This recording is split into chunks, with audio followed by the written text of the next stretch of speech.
Okay, so what we're looking at here then is people that are struggling to get in that back squat position. Now, the important part of this is not so much about the exercises. I'm going to show you some exercises anyway, but it's not so much about the exercises, it's about understanding the theory and the reasoning behind it.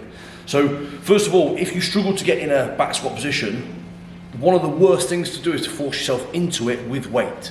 Because at the end of the day, you're just going to pull your tendons, pull your joints, muscles, and it will just feel uncomfortable. Every single rep that you do will just feel worse and worse, and it's just going to hinder you. It may lead on to injury, or it could be like a prolonged injury that you know, something that keeps reoccurring, or you just plateau and you won't lift any heavier. So it's really important that you do some routine sort of stretches and sort of movements for your joints and for your tendons, so that you can slowly release them. Okay. First things first. If you're looking, this is obviously a stick, but let's pretend it's a bar. If you're looking at trying to get under the bar, and here you're finding that you're struggling to get under here without it hurting, what's going to happen is it's going to slip up your neck.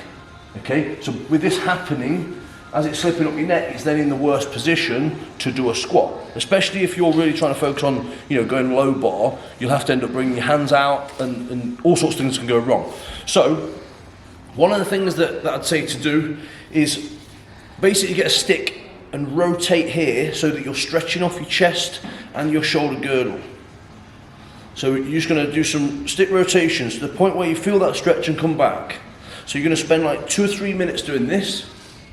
And as you're doing this as well, do different like directions, different angles, so you can feel that really work the shoulder girdle.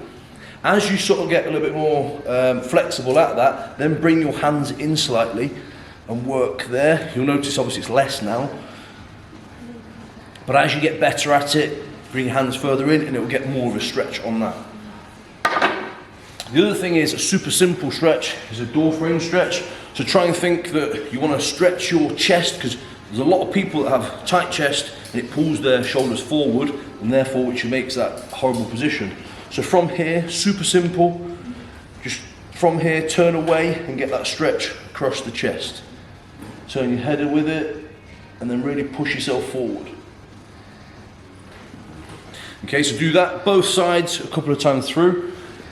And the last one that probably isn't such as an obvious one, but doing face pulls. So try and think, if you can get your posterior muscles working and pulling back, then it's going to help you in that position of where you're going to be. So from here, pulling back, squeezing.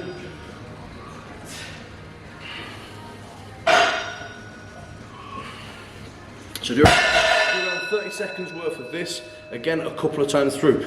Retest it on the bar and see how you feel, okay? But spend, you know, like, say 10 minutes or something, rotating around those sort of things, and getting back under the bar until you feel that you're in a better place. If you're somebody that's, you know, struggled for quite some time and a straight bar's new for you, or something that you're trying to master again, then make sure you do it for a few weeks before you actually get under the bar with load.